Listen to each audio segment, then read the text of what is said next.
I love Monster Hunter. Actually, it is my second favorite series after Dark Souls. And one of my favorite aspects about it is the environment, the aesthetic, and the world overall. And it seems that for the longest time, fans, including me, have been craving an open world experience from this franchise. And also, it seems that for the longest time, fans have been guessing why we didn't get it yet. Like, a lot of fans have been saying that the developers are just experimenting until they reach a point where they are confident that they can make an open world game worthy of the Monster Hunter title.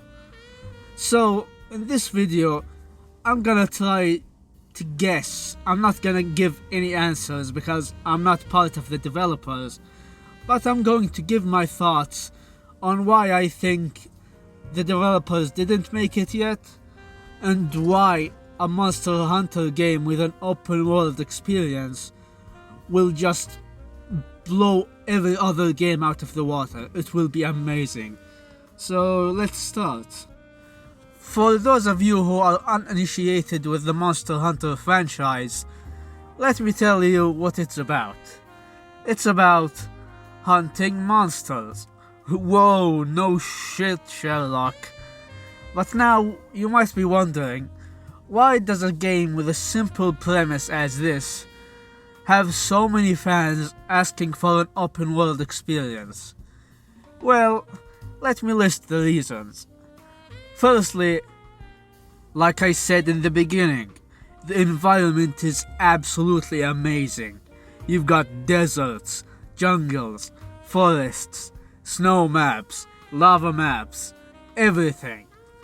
And also, like I said in the beginning, the aesthetic is amazing as well. You've got comfy snow villages, you've got Japanese villages and hot springs and such. You've got cyberpunk stuff like in World. And also, speaking of aesthetic, you've got a huge world with a huge map and many cultures. And also, you have the endemic life. You've got kelpies, birds, fish, penguins. Hell, there are penguins with some sort of fur that makes it look like a hat. And also you have a fishing minigame, speaking of fish and penguins. And also you have a shitload of monsters. Hell, you even got mountain-sized monsters like Zora Magdaros and Delamadur. You also have underwater combat and exploring. Like, who doesn't love swimming? Well, for the most part, swimming sucks in video games, but still, it's nice.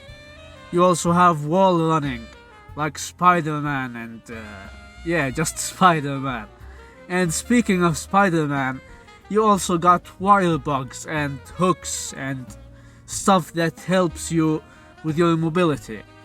You also have mounts, like the Palamutes and what they're called in World, the Tail Raiders or whatever. I mean, in this game, you can gather monster tracks, and while you are doing it, you get paralyzed by a giant mosquito.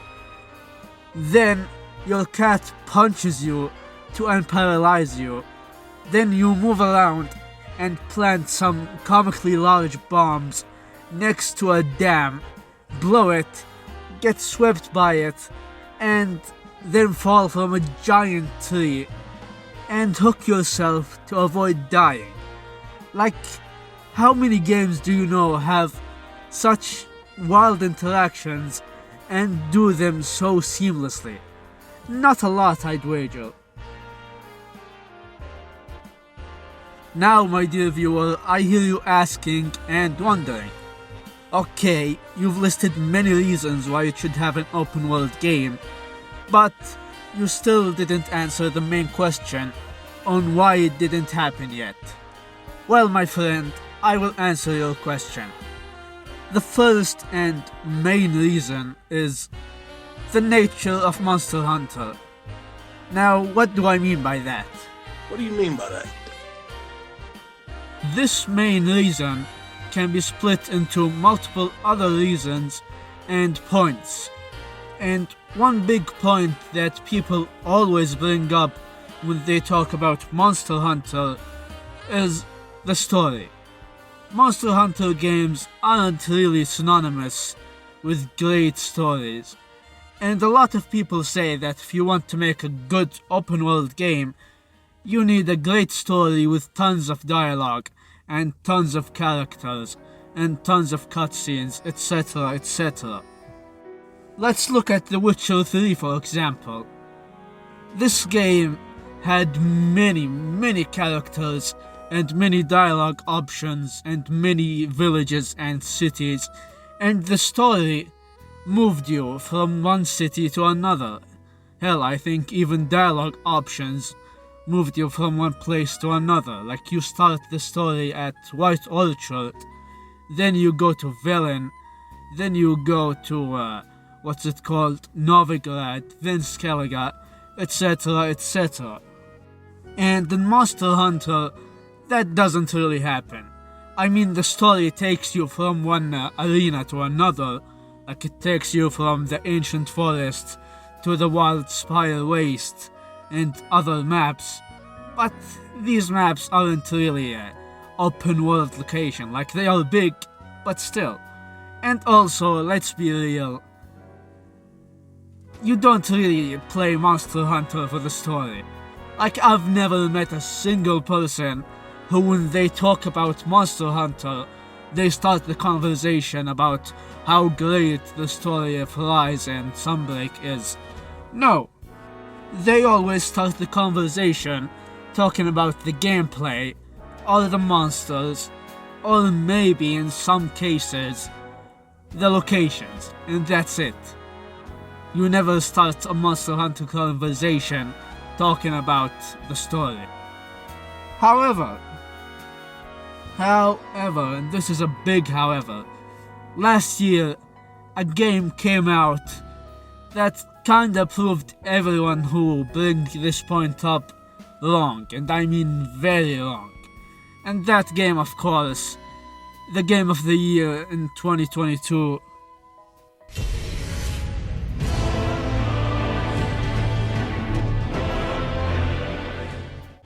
Now, I loved the story of Elden Ring. I think it's one of FromSoft's best, and I watched basically every single lore video on YouTube. However, I cannot deny that for the casual player and for most people, the story seems shallow and not very deep, and the dialogue is way too little for them to understand anything. But somehow, the game managed to succeed, and succeed in a big way, and be one of the best open worlds we've ever seen in video games and we've ever experienced. I'm not gonna start fanboying over Elden Ring, but you get the point. Just because Monster Hunter doesn't have a lot of dialogue and a huge story with many choices and decisions, doesn't mean that an open world game of Monster Hunter wouldn't be a success and wouldn't be great. Hell, I'll even argue that Monster Hunter can have a compelling story with an open world setting. Why? Because most of the lore is related to either locations or monsters, like you have the lore of the Fatalis, the lore of the Rotting Vale and how it's composed of basically a decomposing Dalamudura, and you have the lore of the hero of Kokoto, and the lore of many other things, like the lore of the Anjanath cult, and how I think they are located in a specific part of the world, but I forgot where it is. And you've got the lore of the ancient civilization, and the lore of the Black Dragons, and why most of the documents that describe their history were destroyed, or at least that's what the Third Fleet Master in Iceborne says. So yeah, they can actually make something out of it. Oh yeah, and I forgot the lore of the guild and the Wyverians and how there are hunter assassins and stuff like that. Point number 2, and a core element that stands in the way of us getting an open world game, is the farming and how it basically makes it impossible to have loot in this game. I don't need to tell you that loot and treasure is an important aspect of every open world game. Like every single game, even Elden Ring, have loot inside chests, inside caves, inside a plastic bag. I don't care. Any open world must have loot. And in Monster Hunter, you never go inside a cave and find a weapon just lying there. Or you never find a treasure chest with a full armor set. That never happens. In Monster Hunter, if you wanted a piece of gear or treasure, you have to farm for it and grind and grind and grind. And you can't really remove farming and grinding from Monster Hunter. It's impossible. It's like the identity of Monster Hunter and the reason why me and other people continue playing this series up to this day. Hell, when Fatalis and Arc-Tempered Volcana came out, I was like, yeah, I'm gonna just beat them, bro, and I'm gonna stop playing after that. Well, that never happened, and I continued playing for maybe 600 or 700 hours more. Hell, I have more than 2,000 hours in Iceborne alone. So, what's the solution for this problem? Honestly, this is a conundrum that I don't think anyone can solve. Like, what are you gonna do? Take monster weapons and armor and put them inside chests or dungeons? That's not gonna work, because then what's the point of fighting the monsters themselves? Like, yeah, maybe fight them once to experience the fight, and that's it. And you also can't put mantles and gems and other monster parts as treasure, because, let's be real, that's not the treasure you wanna find. A friend of mine suggested that maybe you can put the small monster weapons and armors, and the armors and weapons that you can craft by collecting stuff and mining, inside the dungeons and treasures as loot. But that's not gonna work as well, because then the small monsters will be useless, and mining will be useless as well. The only solution that I can think of is maybe creating a new series of weapons and armors that don't require crafting, like completely new, and put them as loot. Or maybe, no, I was gonna say put the charms as treasure, but also that will be stupid. So the only solution is, like I said, creating a new series of weapons and armor, and that's it. I mentioned the small monsters early on, and yeah, point 3 is the small monsters and how they don't make for a compelling fight. Like, let's be real, what are they gonna do? Bite you? The only moves that small monsters have is either charging or jumping on you, and that's it. They don't have complicated moveset or anything. So, in the time where you are not fighting any actual monsters or bosses, what are you going to fight?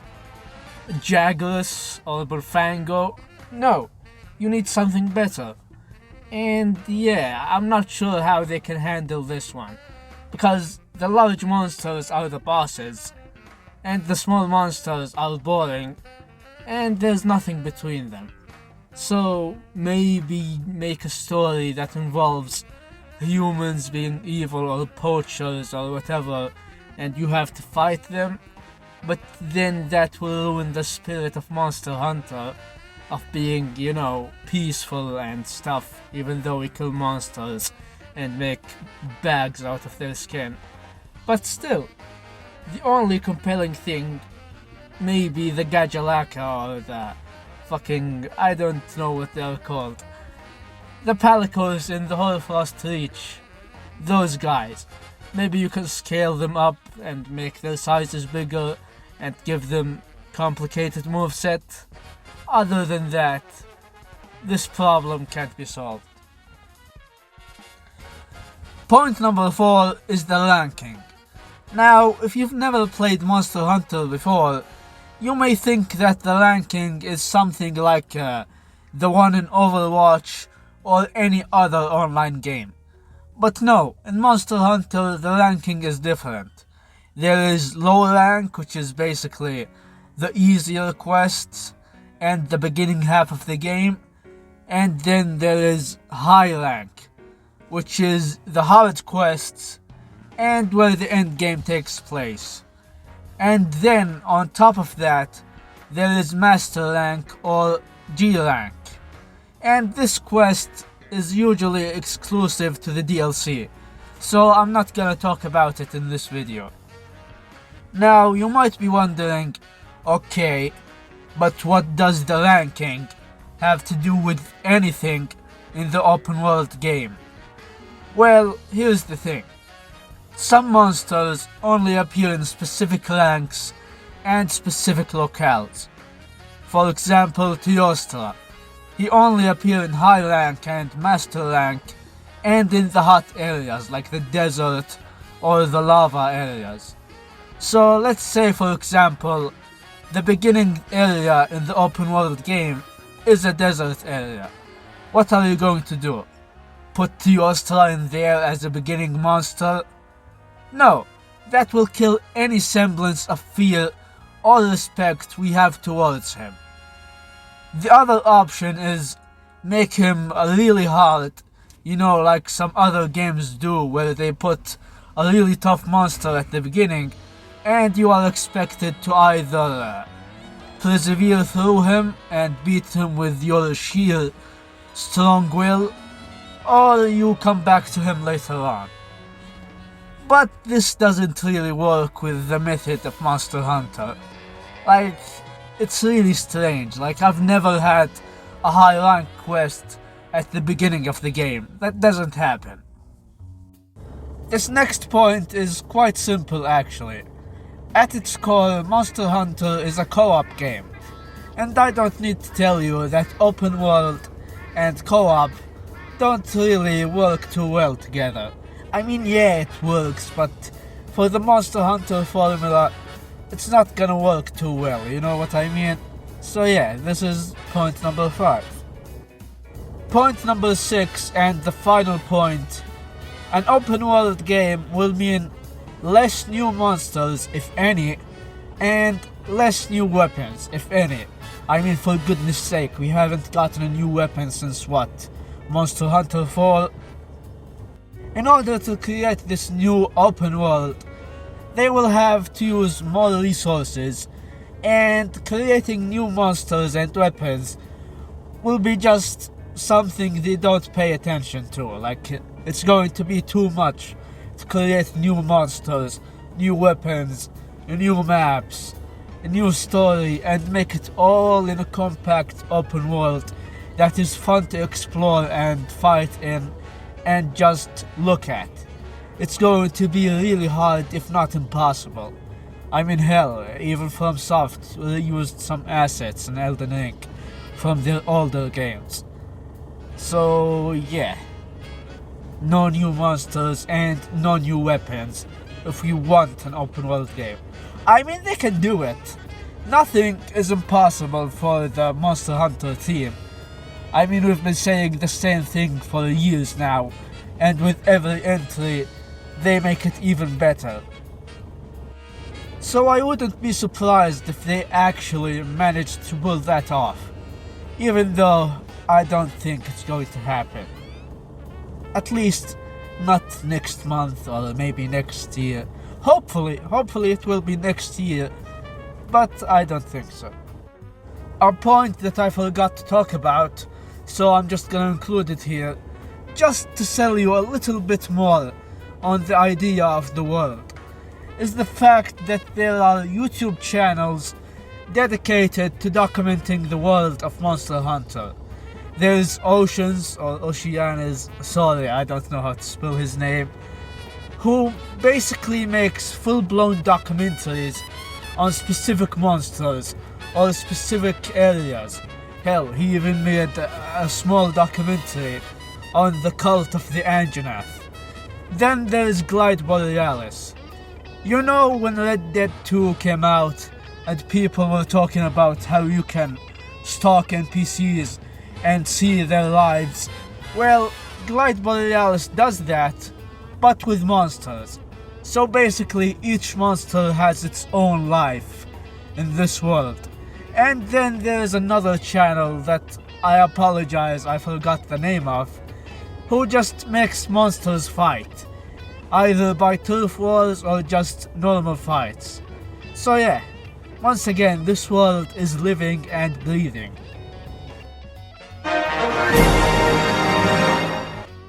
Now that we are done with listing the reasons on why I don't think it will happen, let's go and list the reasons on why I think it will be a huge success. Reason number 1. I believe it will be a huge success.